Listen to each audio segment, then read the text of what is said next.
کے لالچ میں پھنسے ہو، تمہیں لگتا ہے کہ تم کبھی مرنے والے نہیں۔ ہاں تم نے بلڈنگ بنائی ہے، تم نے اپنا گھر مکان بنایا ہے، زمین و جائیداد اکٹھا کیا ہے، لیکن یاد رکھنا تمہارا جو باڈی ہے، تمہارا جو جسم ہے، تمہارے بدن کا جو حصہ ہے، یہ سب خاموش ہو جائے گا۔ تمہارے باڈی کے اندر روح اللہ رب العزت نے رکھی ہے۔ جب ملک الموت کا فرشتہ آئے گا، روح نکالنے والا فرشتہ آئے گا جو حضرت اسرائیل علیہ الصلاۃ والتسلیم ہیں، جب وہ تشریف لائیں گے تمہاری روح قبض ہو جائے گی، تمہاری آنکھیں کام کرنا بند کر دیں گی، تمہاری زبان کام کرنا بند کر دیں گی، تمہارا ہاتھ پیر کام کرنا بند کر دے گا۔ روح کا نکلنا ہے۔ اب تک ایسا لگ رہا تھا کہ تم گھر کے باپ ہو، اب تک ایسا لگ رہا تھا کہ تم گھر کے بھائی ہو، اب تک ایسا لگ رہا تھا کہ تم کسی کے شوہر ہو، اب تک ایسا لگ رہا تھا کہ تم کسی کے بیٹے ہو، لیکن جو ہی روح نکل جائے گی، نہ سر کا بال بڑھنے والا ہے، نہ آنکھ سے دیکھنے والے ہو،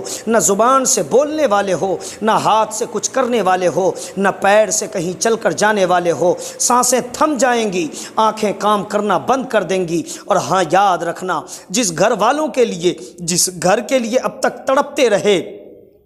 دن رات مارکیٹ کا چکر لگایا، وہ گھر والے بھی اب رکھنا گوارا نہ کریں گے، کہیں گے جلدی اٹھاؤ قبرستان پہنچا دو۔ اس لیے او لوگو، بس یہ روح ہے تمہارے باڈی کے اندر، جس سے تمہارے باڈی کا ہر پارٹس کام کر رہا ہے، یہ روح نکل جائے گی تو باڈی سائلنٹ ہو جائے گی، بدن خاموش ہو جائے گا، اور تمہیں گھر میں کوئی رکھنا پسند نہ کرے گا۔ اب تک تم تھے، لگتا تھا گھر کی جان ہو تم، اب تک تم تھے، لگتا ہے گھر کے کھمبے ہو تم، دیوار ہو تم کماؤ گے نہیں، تم نوکری نہ کرو گے، تم مزدوری نہ کرو گے تو شاید گھر نہ چلے گا۔ لیکن آنکھیں کیا بند ہوئی، روح کیا جسم سے نکل گئی۔ اب لوگ کہہ رہے ہیں قبرستان پہنچا دو، اب کوئی گھر میں رکھنے والا نہیں ہے، اب کوئی گاؤں میں رکھنا نہیں چاہتا ہے، تمہیں قبرستان پہنچا دیا جائے گا، تمہیں گھر میں کوئی رکھنا گوارا تک نہ کرے گا۔ اس لیے میں آپ کو کہتا ہوں کہ جس دکان مکان کے پیچھے، جس گھر مکان کے پیچھے، جس کھیت کھلیان کے لیے تم اپنی زندگی گزار رہے ہو،